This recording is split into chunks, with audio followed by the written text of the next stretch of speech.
माता की, भारत माता की,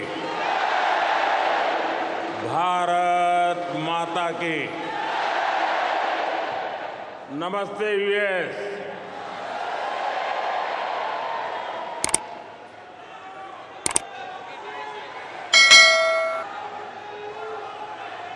अब अपना नमस्ते भी मल्टीनेशनल हो गया है।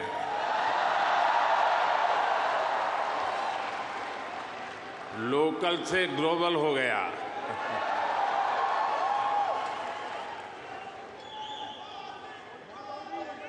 और ये सब आपने किया है।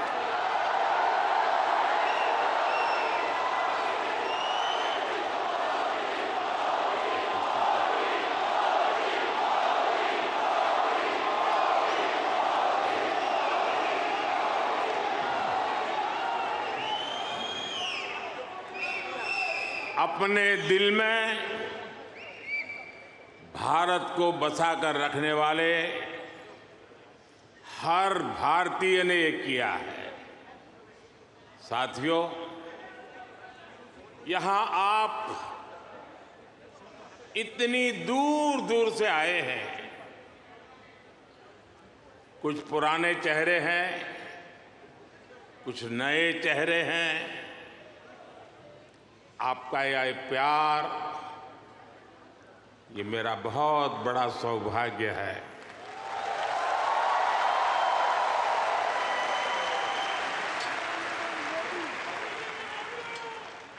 मुझे वो दिन याद आते हैं जब मैं पीएम भी नहीं था, सीएम भी नहीं था, नेता भी नहीं था।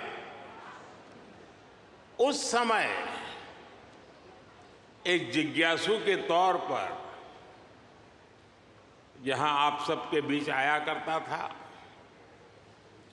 इस धरती को देखना, इसे समझना, मन में कितने ही सवाल लेकर के आता था। जब मैं किसी पद पर नहीं था,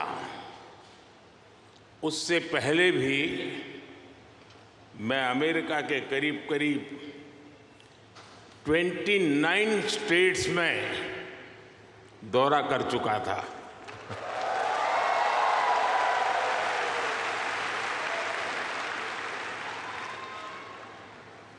उसके बाद जब मैं सीएम बना तो टेक्नोलॉजी के माध्यम से आपके साथ जुड़ने का सिलसिला जारी रहा।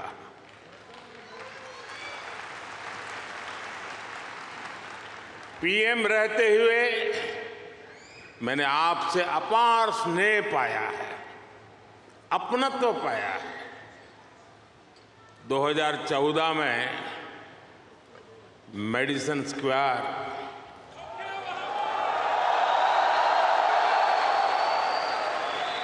2015 में सैन होसे, 2019 में ह्यूस्टन, 2023 में वाशिंगटन और अब 2024 में न्यूयॉर्क।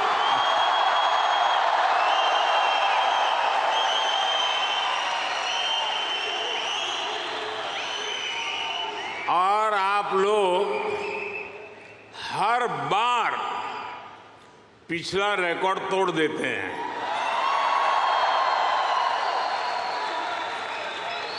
साथियों, मैं हमेशा से आपके सामर्थ्य को, भारतीय डायस्पोरा के सामर्थ्य को समझता रहा हूं। जब मेरे पास कोई सरकारी पद नहीं था, तब भी समझता था और आज भी समझता हूं।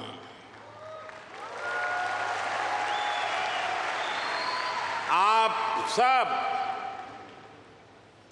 मेरे लिए हमेशा से भारत के सबसे मजबूत ब्रांड एम्बेसडर रहे हैं।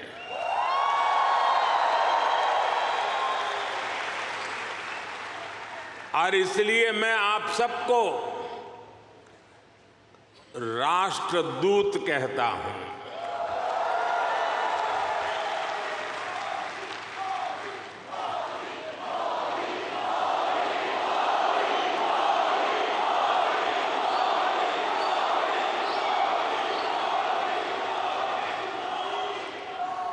आपने अमेरिका को भारत से और भारत को अमेरिका से कनेक्ट किया है।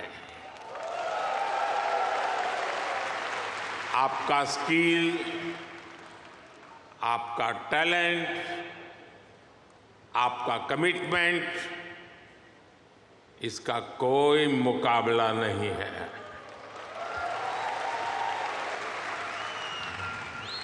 आप 7 समंदर पार भले आए गए हैं, लेकिन कोई समंदर इतना गहरा नहीं जो दिल की गहराइयों में बसे हिंदुस्तान को आपसे दूर कर सके।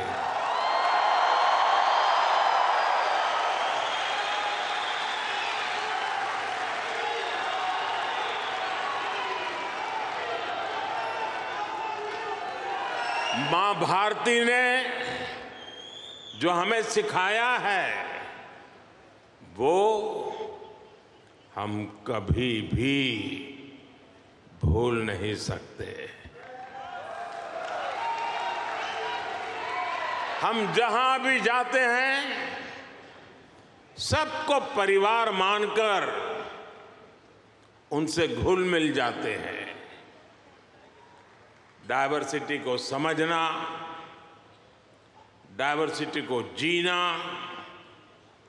उसे अपने जीवन में उतारना, ये हमारे संस्कारों में है, हमारी रगों में है।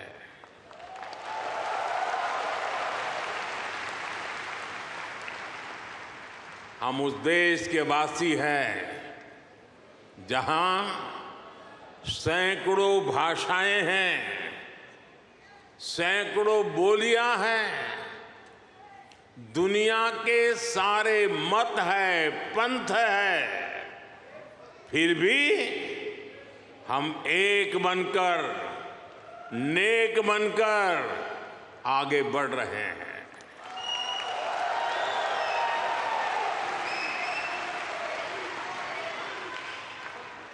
यहां इस हॉल में ही देखिए, कोई तमिल बोलता है, कोई तेलुगु, कोई मलयालम, तो कोई कन्नड़ा, कोई पंजाबी, तो कोई मराठी और तो कोई गुजराती।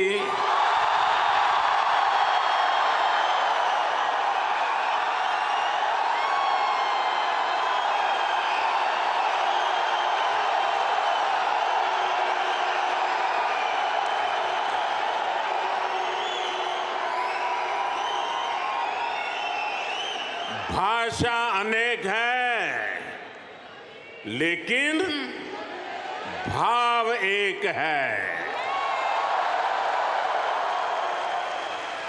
और वो भाव है भारत माता की। वो भाव है भारतीयता। दुनिया के साथ जुड़ने के लिए ये हमारी सबसे बड़ी स्ट्रेंथ है, सबसे बड़ी ताकत है। यही वैल्यूज हमें सहज रूप से ही विश्व बंधु बनाती है।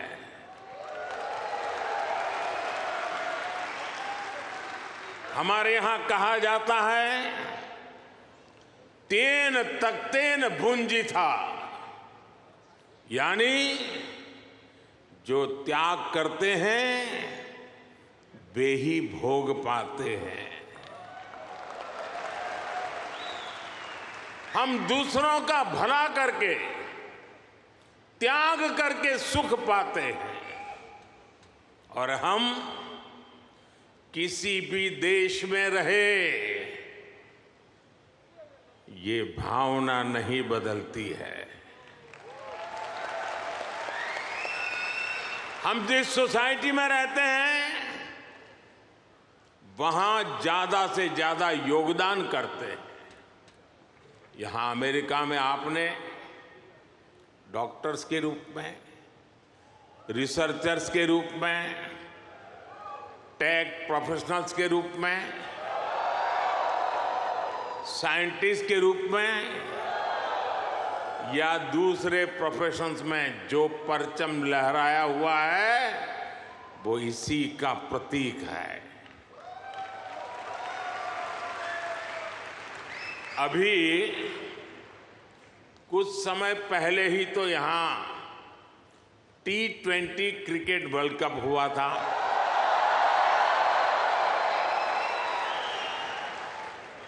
और यूएसए की टीम क्या गजब खेली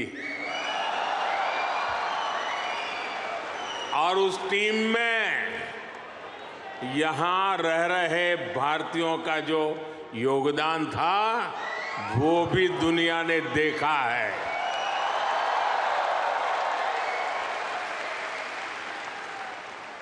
साथियों, दुनिया के लिए AI का मतलब है आर्टिफिशियल इंटेलिजेंस,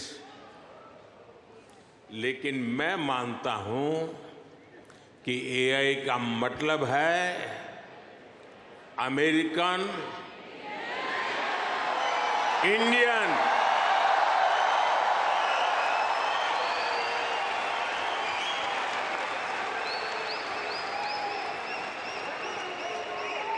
अमेरिका इंडिया, ये स्पिरिट है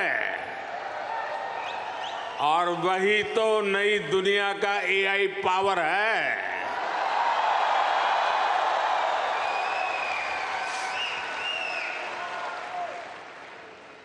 यही AI स्पिरिट भारत अमेरिका रिश्तों को नई ऊंचाई दे रहा है। मैं आप सभी को, इंडियन डायस्पोरा को सैल्यूट करता हूं।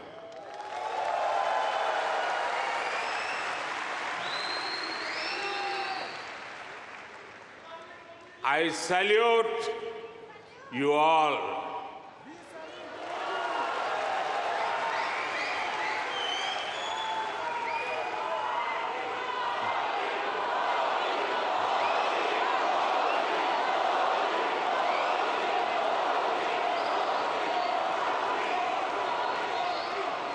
साथियों, मैं दुनिया में जहां भी जाता हूं,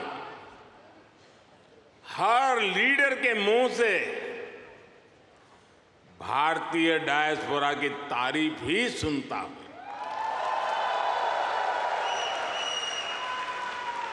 कल ही प्रेसिडेंट बाइडेन मुझे डेलावेयर में अपने घर ले गए थे।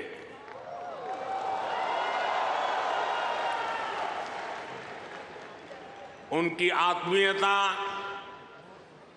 उनकी गर्मजोशी मेरे लिए दिल छू लेने वाला मोमेंट रहा।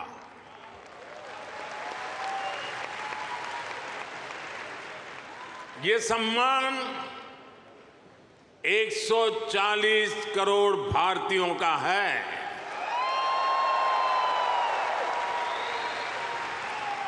ये सम्मान आपका है, आपके पुरुषार्थ का है। ये सम्मान यहां रहने वाले लाखों भारतीयों का है।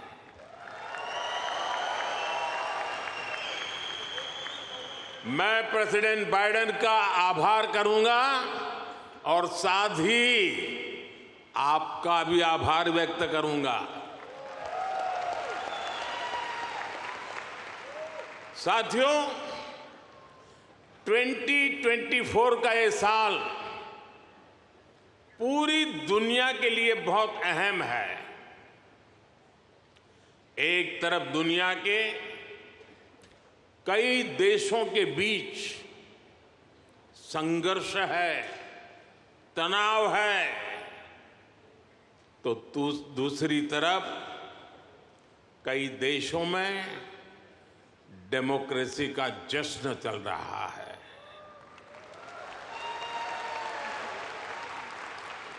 भारत और अमेरिका डेमोक्रेसी के जश्न में भी एक साथ है। जहां अमेरिका में चुनाव होने वाले हैं और भारत में चुनाव हो चुके हैं,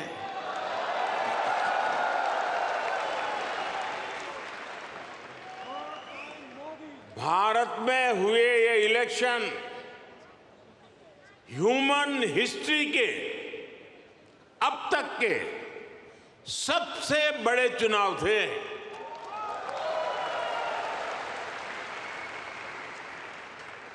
आप कल्पना कर सकते हैं, अमेरिका की कुल आबादी से भी करीब 2 गुने वोटर्स, इतना ही नहीं, पूरे यूरोप की कुल आबादी से ज्यादा वोटर्स, इतने सारे लोगों ने भारत में अपना वोट डाले।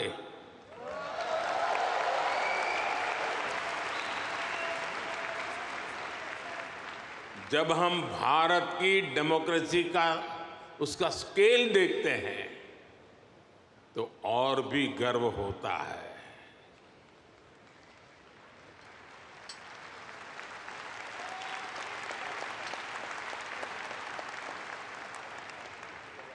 तीन महीने का पोलिंग प्रोसेस,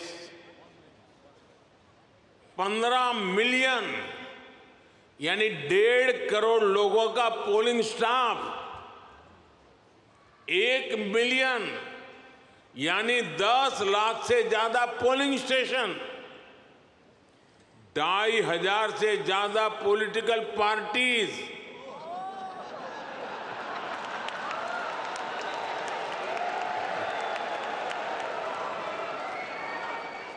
आठ 8,000 से ज्यादा कैंडिडेट्स,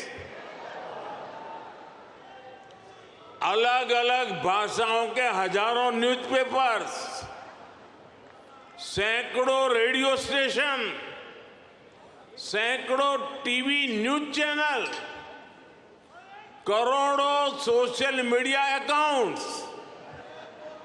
लाखों सोशल मीडिया चैनल्स, ये सब भारत की डेमोक्रेसी को वाइब्रेंट बनाते हैं।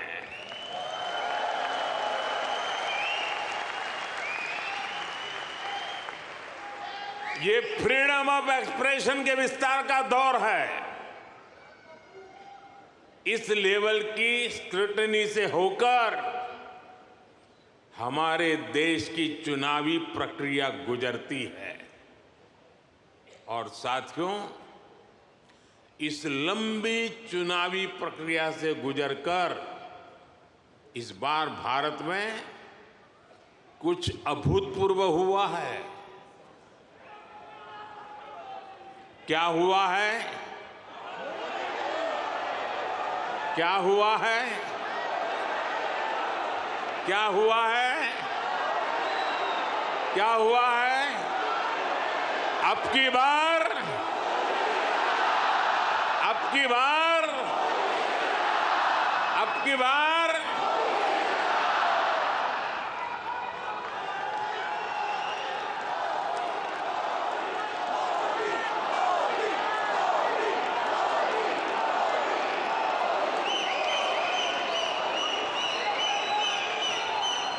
साथियों, तीसरी बार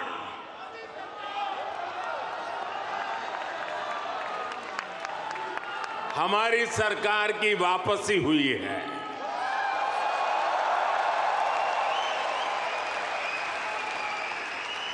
और ऐसा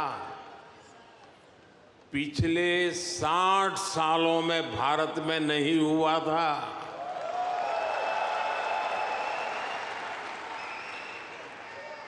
भारत की जनता ने ये जो नया मैंडेट दिया है, उसके मायने बहुत है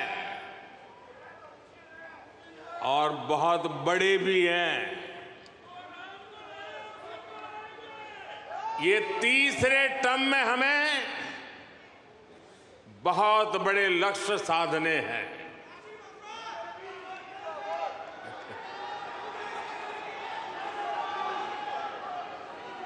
हमें 3 गुना ताकत और 3 गुना गति के साथ आगे बढ़ना है।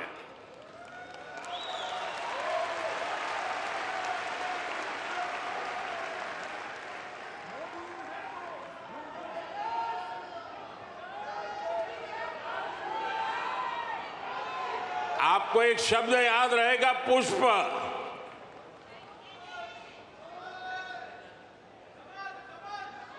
हाँ, कमल मान लीजिए, मुझे इतराज नहीं है।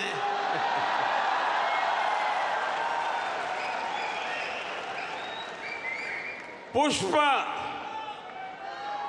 और मैं पुष्प को डिफाइन करता हूं, पी फॉर प्रोग्रेसिव भारत,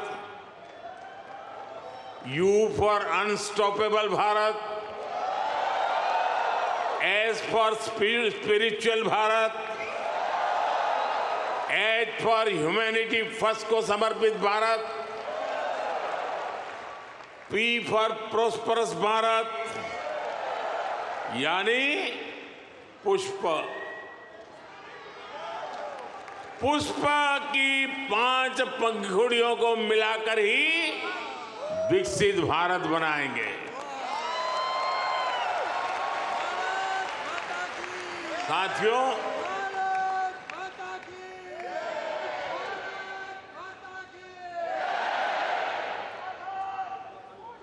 साथियों, मैं भारत का पहला प्रधानमंत्री हूं जिसका जन्म आजादी के बाद हुआ।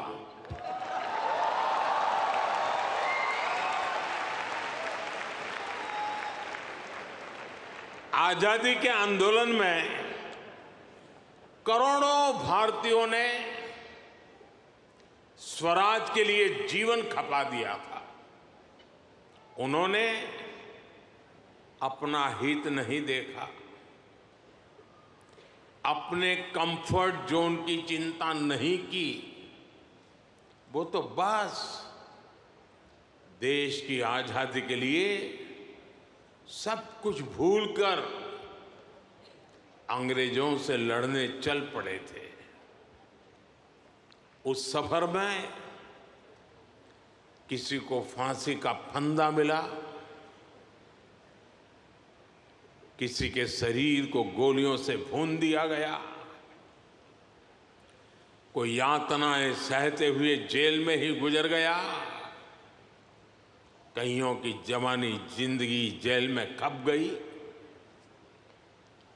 साथियों, हम देश के लिए मर नहीं पाए, लेकिन हम देश के लिए जरूर जी सकते हैं।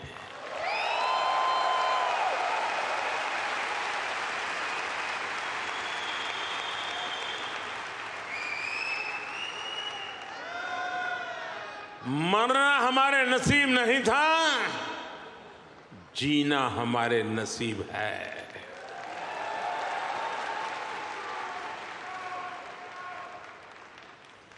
पहले दिन से मेरा मन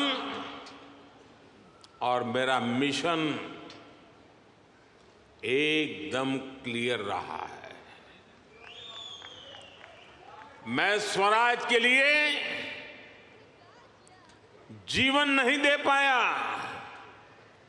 लेकिन मैंने तय किया सुराज और समृद्ध भारत के लिए जीवन समर्पित करूंगा।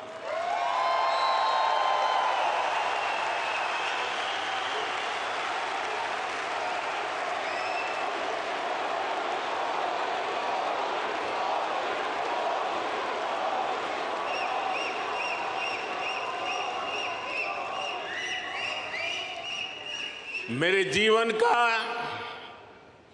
एक बहुत बड़ा हिस्सा ऐसा रहा जिसमें मैं सालों साल तक पूरे देश में घूमता रहा,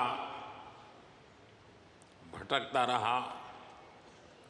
जहां खाना मिला वहां खा लिया, जहां सोने को मिला वहां सो लिया। समंदर के किनारे से लेकर पहाड़ों तक, रेगिस्तान से लेकर बर्फीली चोटियों तक मैं हर क्षेत्र के लोगों से मिला, उनको जाना, समझा।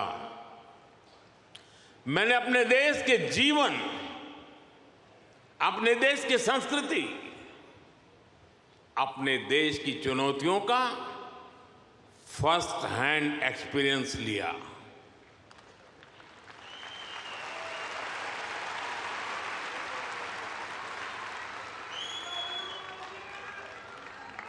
वो भी एक वक्त था जब मैंने अपनी दिशा कुछ और तय की थी, लेकिन नियति ने मुझे राजनीति में पहुंचा दिया। कभी नहीं सोचा था कि एक दिन चीफ मिनिस्टर बनूंगा, और बना तो गुजरात का लॉन्गेस्ट सर्विंग चीफ मिनिस्टर बन गया। 13 साल तक गुजरात का चीफ मिनिस्टर रहा। इसके बाद लोगों ने प्रमोशन देकर मुझे प्राइम मिनिस्टर बना दिया।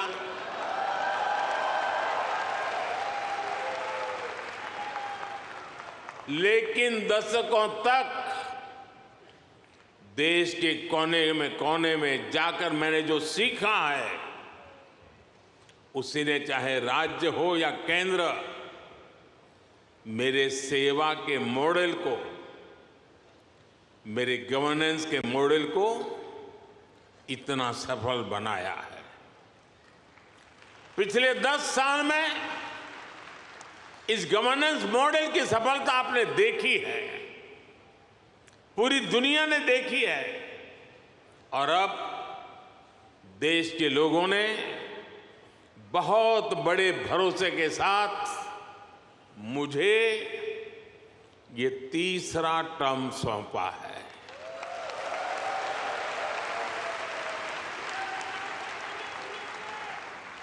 ये थर्ड टर्म में मैं 3 गुना ज्यादा दायित्व बोध के साथ आगे बढ़ रहा हूं। साथियों, आज भारत दुनिया के सबसे युवा देशों में से एक है।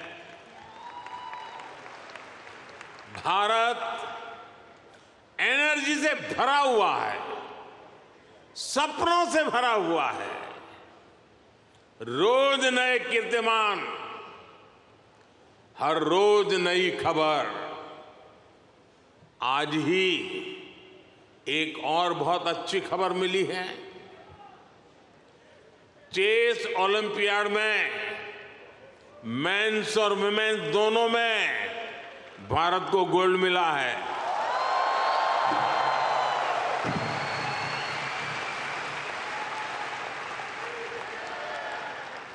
लेकिन एक और बात बताऊं, जब ज्यादा तालियां बजानी पड़ेगी।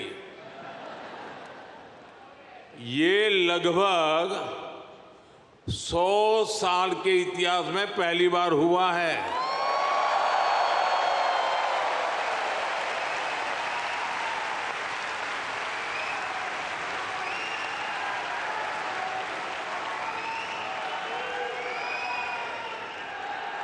पूरे देश को हर हिंदुस्तानी को हमारे चेस प्लेयर्स पर बहुत गर्व है। एक और एआई है जो भारत को ड्राइव कर रही है, और वो कौन सा और है? वो है A for aspirational, I for India, aspirational India. ये नया फोर्स है, नई ऊर्जा है। आज करोड़ों भारतीयों की एस्पिरेशन भारत की ग्रोथ को ड्राइव कर रही है। हर एस्पिरेशन नए अचीवमेंट को जन्म देती है, और हर अचीवमेंट नए एस्पिरेशन के लिए खाद पानी बन रही है। एक दशक में भारत 10वें नंबर से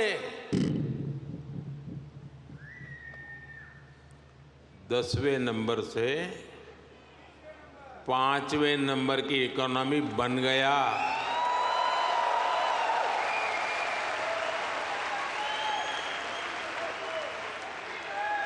अब हर भारतीय चाहता है कि भारत जल्दी से 3rd लार्जेस्ट इकोनॉमी बने।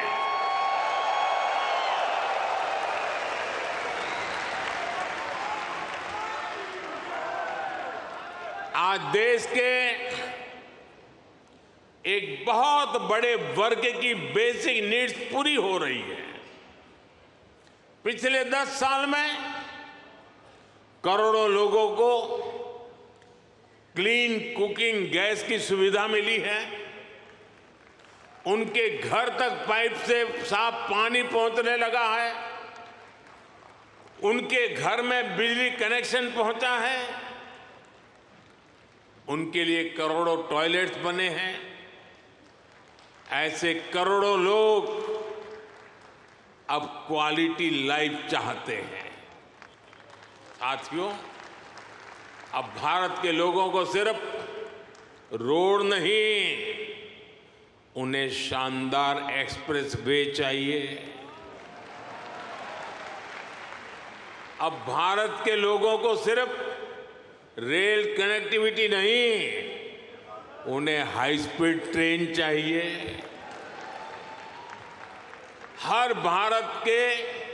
भारत के हर शहर की अपेक्षा है उसके यहां मेट्रो चले। भारत के हर शहर की अपेक्षा है उसका अपना एयरपोर्ट हो। देश का हर नागरिक, हर गांव शहर चाहता है कि उसके यहां दुनिया की बेस्ट सुविधाएं हो, और इसका नतीजा हम देख रहे हैं। 2014 में भारत के सिर्फ 5 शहरों में मेट्रो थी। आज 23 शहरों में मेट्रो है। आज दुनिया का दूसरा सबसे बड़ा मेट्रो नेटवर्क भारत में है, और इसका हर दिन विस्तार हो रहा है। साथियों, 2014 में भारत के सिर्फ 70 शहरों में 70 शहरों में एयरपोर्ट्स थे। आज 140 से ज्यादा शहरों में एयरपोर्ट्स है। –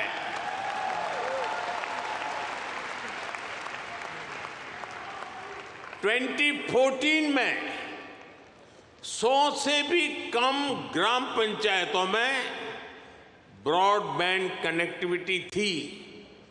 100 से भी कम।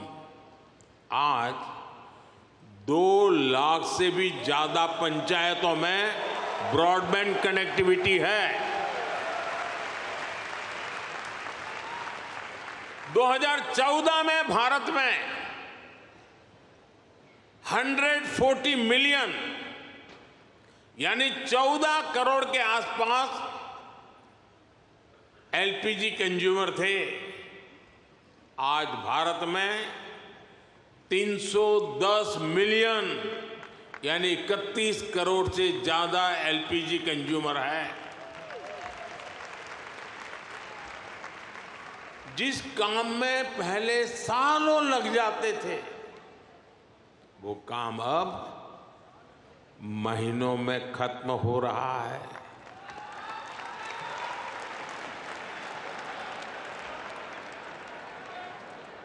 आज भारत के लोगों में एक आत्मविश्वास है, एक संकल्प है, मंजिल तक पहुंचने का इरादा है। भारत में डेवलपमेंट एक पीपल्स मूवमेंट बन रहा है और हर भारतीय विकास के इस मूवमेंट में बराबर का पार्टनर बन गया है। उसे भरोसा है भारत की सफलता पर, भारत की उपलब्धियों पर। साथियों, भारत आज लैंड ऑफ अपॉर्चुनिटीज है, अवसरों की धरती है।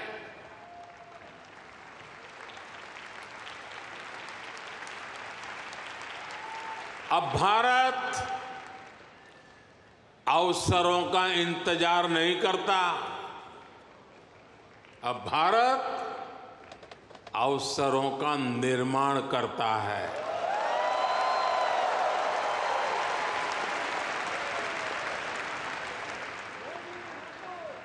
बीते 10 साल में भारत ने हर सेक्टर में अपॉर्चुनिटीज का एक नया लॉन्चिंग पैड तैयार किया है। आप देखिए, सिर्फ 1 दशक में ही, और ये बात आप सबको गर्व देगी, सिर्फ 1 दशक में ही 25 करोड़ लोग, 1 दशक में ही 25 करोड़ लोग गरीबी से बाहर निकले हैं।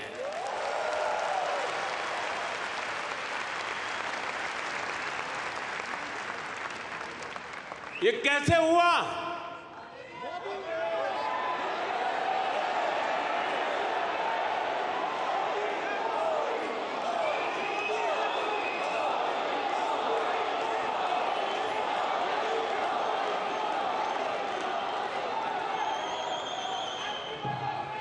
ये इसलिए हुआ, हमने पुरानी सोच बदली, अप्रोच बदली। हमने गरीब को एम्पावर करने पर फोकस किया। 50 करोड़ यानी 500 मिलियन से ज्यादा लोगों को बैंकिंग सिस्टम से जोड़ा।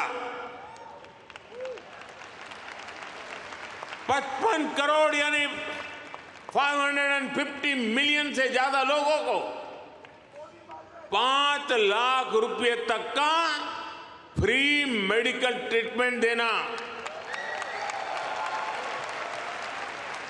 4 करोड़ यानी 40 मिलियन से ज्यादा फैमिलीज को पक्के घर देना। कोलेटरल फ्री लोन्स का सिस्टम बनाकर करोड़ों लोगों को ईज ऑफ क्रेडिट से जोड़ना। ऐसे अनेकों काम हुए, तब इतने लोगों ने खुद ने गरीबी को हराया।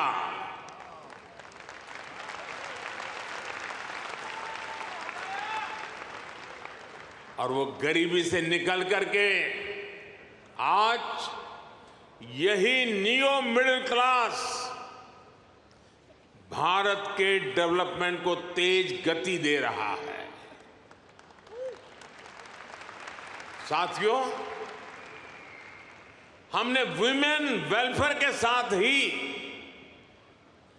विमेन लेड डेवलपमेंट पर फोकस किया है। सरकार ने जो करोड़ों घर बनवाए, उनकी रजिस्ट्री महिलाओं के नाम हुई है। जो करोड़ों बैंक खाते खुले, उसमें आधे से ज्यादा खाते महिलाओं के खाते खुले। 10 साल में भारत की 10 करोड़ महिलाएं माइक्रो एंटरप्रेन्योरशिप स्कीम से जुड़ी है। मैं आपको एक और एग्जाम्पल देता हूं। हम भारत में एग्रीकल्चर को टेक्नोलॉजी के साथ जोड़ने में अनेक प्रयास कर रहे हैं। उसमें आज खेती में, किसानी में भरपूर मात्रा में ड्रोन का उपयोग आज भारत में नजर आता है। शायद ड्रोन आपके लिए नई बात नहीं है, लेकिन नई बात यह है, इसकी जिम्मेदारी कौन संभालता है पता है? ये रूरल विमेन के पास है।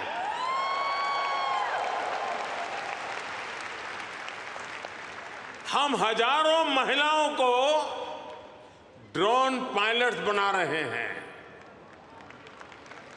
एग्रीकल्चर में टेक्नोलॉजी का ये बहुत बड़ा रिवॉल्यूशन गांव की महिलाएं लेकर आ रही है।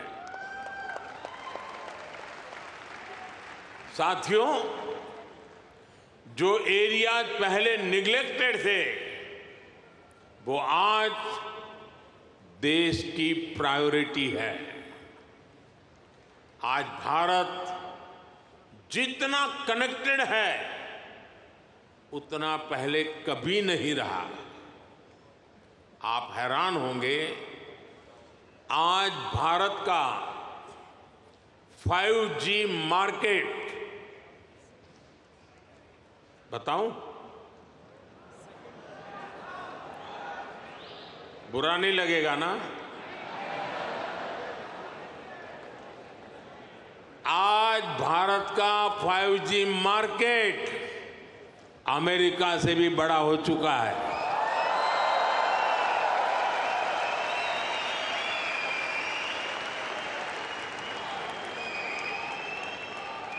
और ये 2 साल के भीतर भीतर हुआ है। अब तो Bharat made in India 6G पर काम कर रहा है। ये कैसे हुआ?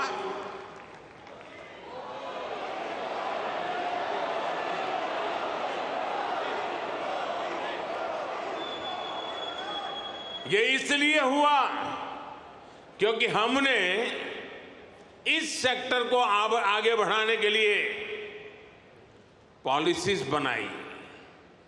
हमने मेड इन इंडिया टेक्नोलॉजी पर काम किया। हमने सस्ते डेटा पर मोबाइल फोन मैन्युफैक्चरिंग पर फोकस किया। आज दुनिया का करीब करीब हर बड़ा mobile brand made in India है। आज भारत दुनिया का दूसरा सबसे बड़ा मोबाइल मैन्युफैक्चरर है। एक जमाना था मेरे आने से पहले, जब हम मोबाइल इंपोर्टर थे, आज हम मोबाइल एक्सपोर्टर बन गए हैं।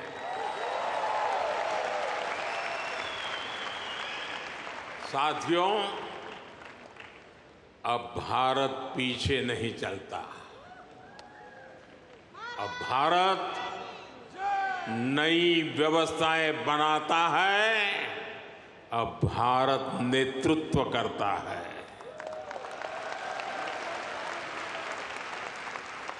भारत ने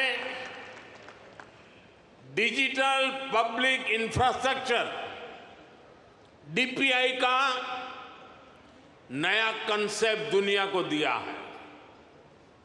डीपीआई ने इक्वेलिटी को प्रमोट किया है। ये करप्शन को कम करने का भी बहुत बड़ा माध्यम बन गया है। भारत का यूपीआई आज पूरी दुनिया को आकर्षित कर रहा है।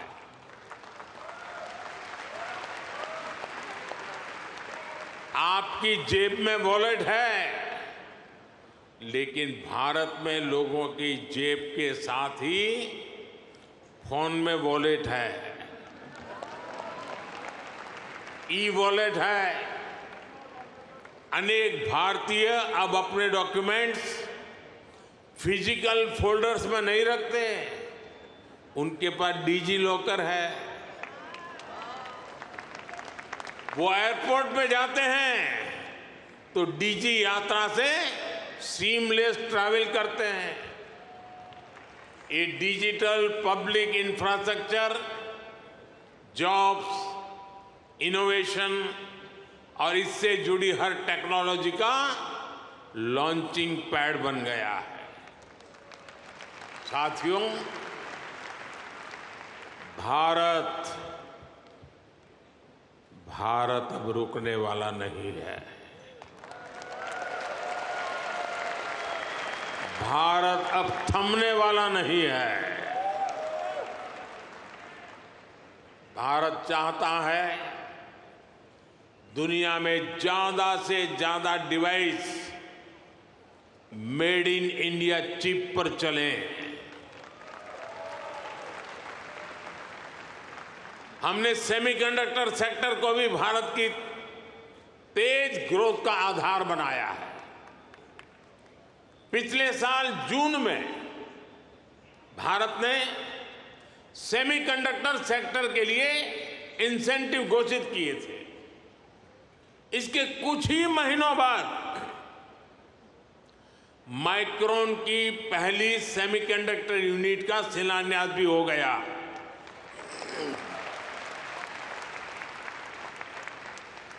अब तक भारत में ऐसी 5 यूनिट्स स्वीकृत हो चुकी हैं। वो दिन दूर नहीं जब आप मेड इन इंडिया चिप यहां अमेरिका में भी देखेंगे। ये छोटी सी चिप विकसित भारत की उड़ान को नई ऊंचाई पर ले जाएगी। और ये मोदी की गारंटी है।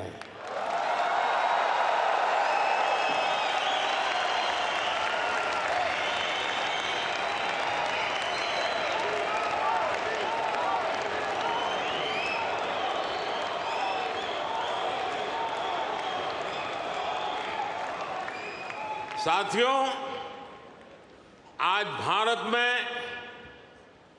रिफॉर्म्स के लिए जो कन्विक्शन, जो कमिटमेंट है, वो अभूतपूर्व है। हमारा ग्रीन एनर्जी ट्रांजिशन प्रोग्राम इसका बहुत बड़ा उदाहरण है। दुनिया की 17% पॉपुलेशन होने के बावजूद ग्लोबल कार्बन एमिशन में भारत की हिस्सेदारी सिर्फ 4% है। दुनिया को बर्बाद करने में हमारा कोई रोल नहीं है।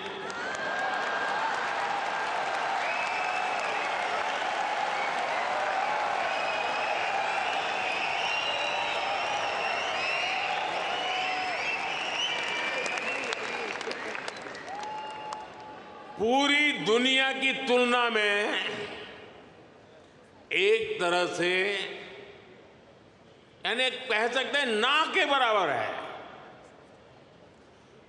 हम भी सिर्फ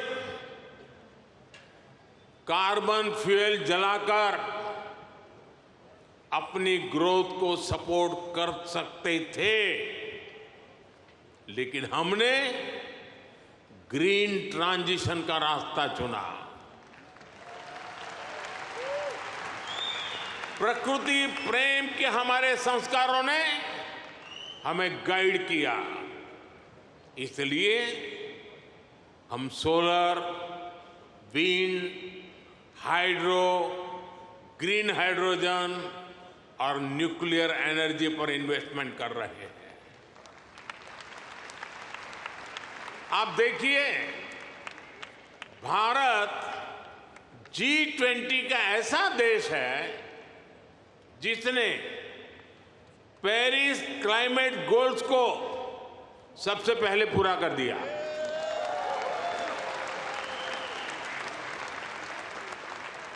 दो 2014 के बाद से भारत ने अपनी सोलर एनर्जी इंस्टॉल कैपेसिटी को 30 गुना से ज्यादा बढ़ाया है। हम देश के हर घर को सोलर पावर होम बनाने में जुटे हैं। इसके लिए रूफटॉप सोलर का बहुत बड़ा मिशन हमने शुरू किया है।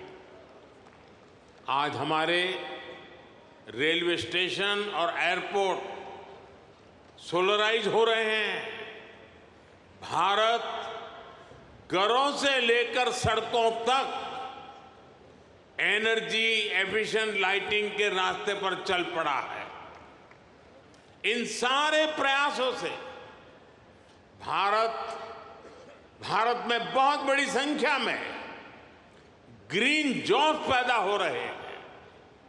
साथियों, 21वीं सदी का भारत एजुकेशन, स्किल, रिसर्च और इनोवेशन के दम पर आगे बढ़ रहा है।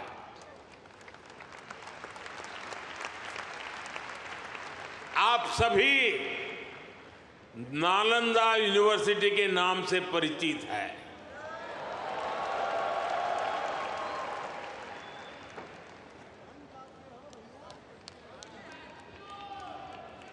कुछ समय पहले ही भारत की प्राचीन नालंदा यूनिवर्सिटी नए अवतार में सामने आई है।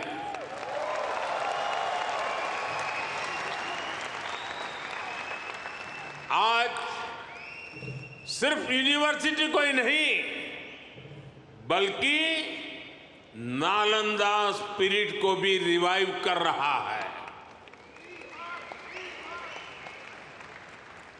पूरी दुनिया के स्टूडेंट्स भारत आकर पढ़े। हम इस तरह का आधुनिक इकोनॉमिक सिस्टम बना रहे हैं। बीते 10 साल में भारत में, ये भी जरा आप लोगों को याद रखने जैसी बात बताता हूं मैं, बीते 10 साल में भारत में हर सप्ताह एक यूनिवर्सिटी बनी है।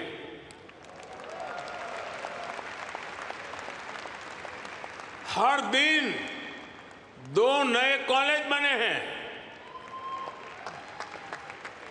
हर दिन एक नई ITI की स्थापना हुई है। 10 साल में ट्रिपल IIT की संख्या 9 से बढ़कर 25 हो चुकी है। IIMs की संख्या 13 से बढ़कर 21 हो चुकी है। एम्स की संख्या 3 गुना बढ़कर 22 हो चुकी है। 10 साल में मेडिकल कॉलेजों की संख्या भी लगभग 2 गुनी हो चुकी है। टॉप ग्लोबल यूनिवर्सिटीज भी आज भारत आ रहा है, भारत का नाम है। अभी तक दुनिया ने भारत के डिजाइनर्स का दम देखा, अब दुनिया डिजाइन इन इंडिया का जलवा देखेगी। साथियों, आज हमारी साझेदारी पूरी दुनिया के साथ बढ़ रही है। पहले भारत सबसे समान दूरी की नीति पर चलता था, इक्वल डिस्टेंस। अब भारत सबसे समान नजदीकी की नीति पर चल रहा है।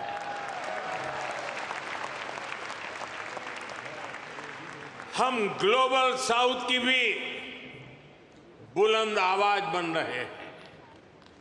आपने देखा होगा, भारत की पहल पर G20 समिट में अफ्रीकन यूनियन को स्थायी सदस्यता मिली। आज जब भारत ग्लोबल प्लेटफॉर्म पर कुछ कहता है तो दुनिया सुनती है।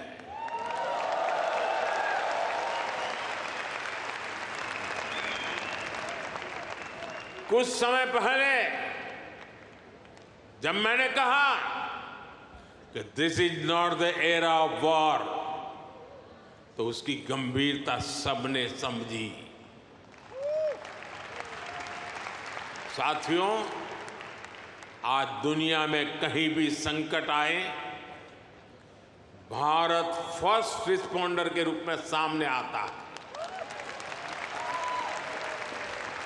कोरोना के समय में हमने 150 से ज्यादा देशों को वैक्सीन और दवाइयां भेजी। कहीं भूकंप आए, कहीं साइक्लोन आए, कहीं गृह युद्ध हो, हम मदद के लिए सबसे पहले पहुंचते हैं। यही हमारे पुरखों की सीख है, यही हमारे संस्कार है।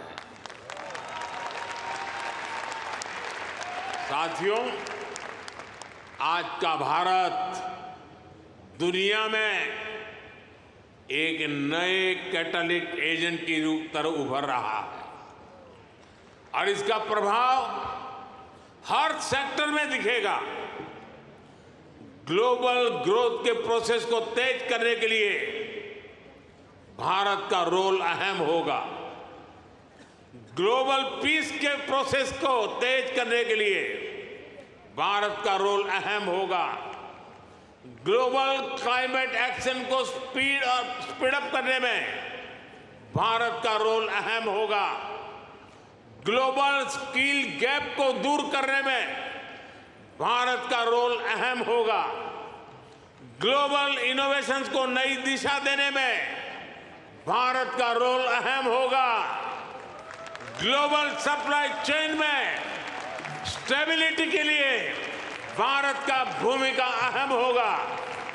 साथियों, भारत के लिए शक्ति और सामर्थ्य का अर्थ है, भारत के लिए शक्ति और सामर्थ्य का अर्थ है ज्ञानाय, दानाय, च रक्षणाय। यानी knowledge is for sharing, wealth is for caring, power is for protecting.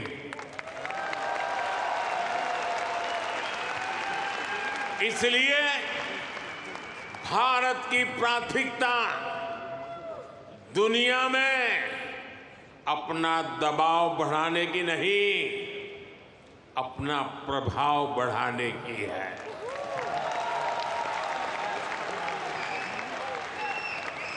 हम आग की तरह जलाने वाले नहीं, हम सूरज के किरण की तरह रोशनी देने वाले लोग हैं।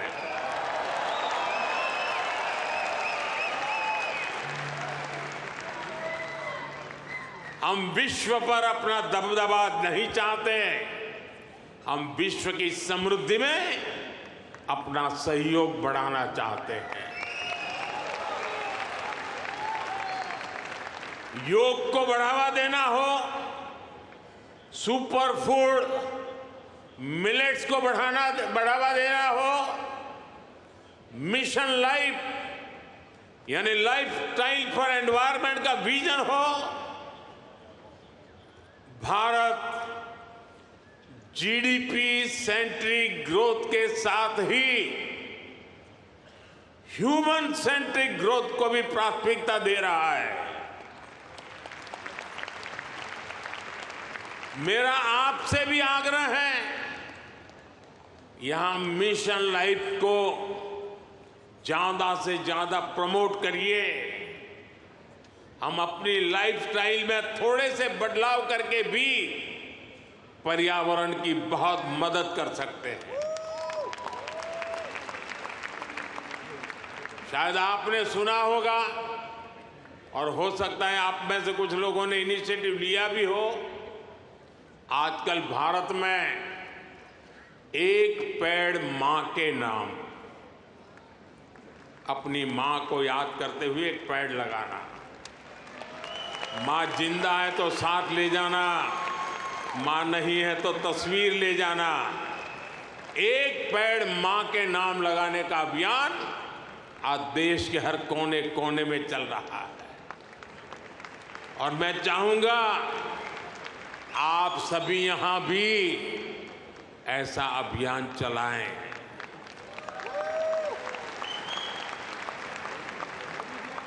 यह हमारी जन्मदाता मां और धरती मां दोनों का यश बढ़ाएगा। साथियों, आज का भारत बड़े सपने देखता है, बड़े सपनों का पीछा करता है। अभी कुछ दिन पहले ही पेरिस ओलंपिक खत्म हुए हैं। अगले ओलंपिक्स का होस्ट यूएसए है। जल्द ही आप भारत में भी ओलंपिक्स के साक्षी बनेंगे।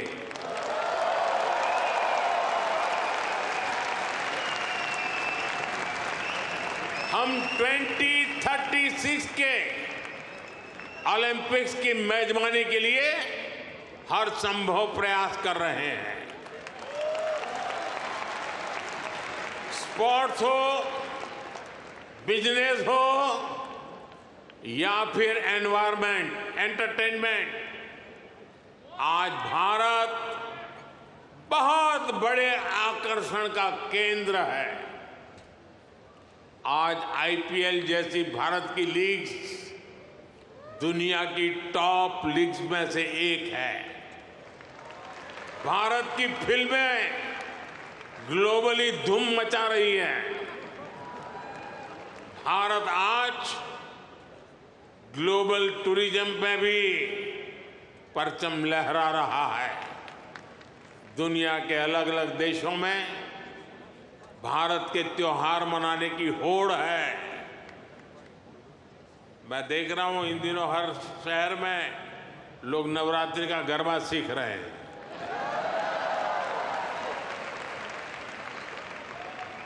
ये भारत के प्रति उनका प्यार है। साथियों, आज हर देश भारत को ज्यादा से ज्यादा समझना चाहता है, जानना चाहता है। आपको एक और बात जानकर खुशी होगी, कल ही अमेरिका ने हमारे करीब 300 पुराने जो शिलालेख और मूर्तियां थी जो कभी हिंदुस्तान से कोई चोरी कर गया होगा, कोई 1500 साल पुरानी, कोई 2000 साल पुरानी, 300 शिलालेख और मूर्तियां भारत को लौटाई है।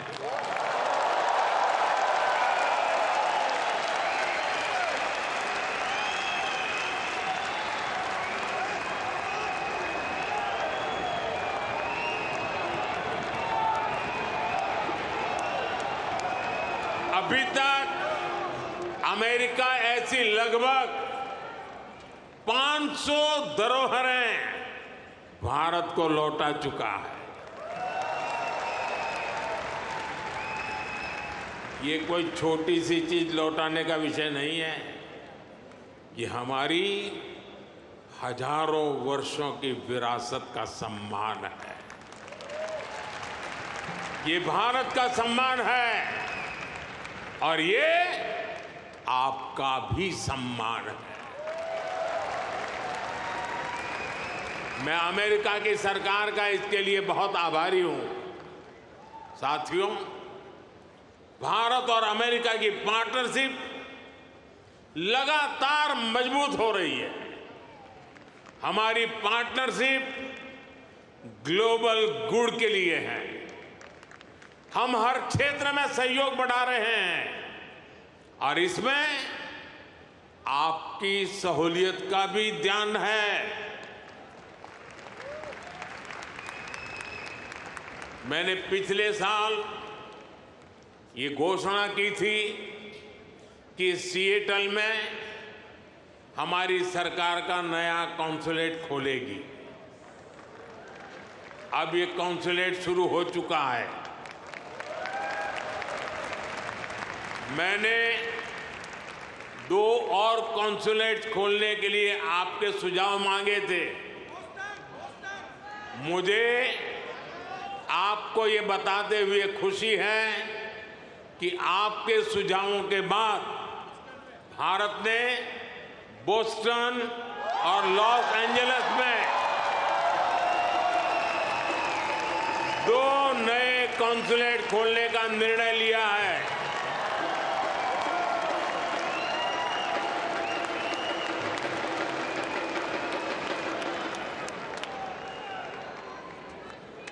मुझे यूनिवर्सिटी ऑफ ह्यूस्टन में Thiruvalluvar chair of Tamil studies को अनाउंस करने की भी खुशी है। इससे महान तमिल संत थिरुवल्लुवर का दर्शन दुनिया तक पहुंचाने में और मदद मिलेगी। साथियों, आपका ये आयोजन वाकई शानदार रहा है। यहां जो कल्चरल प्रोग्राम हुआ वो अद्भुत था।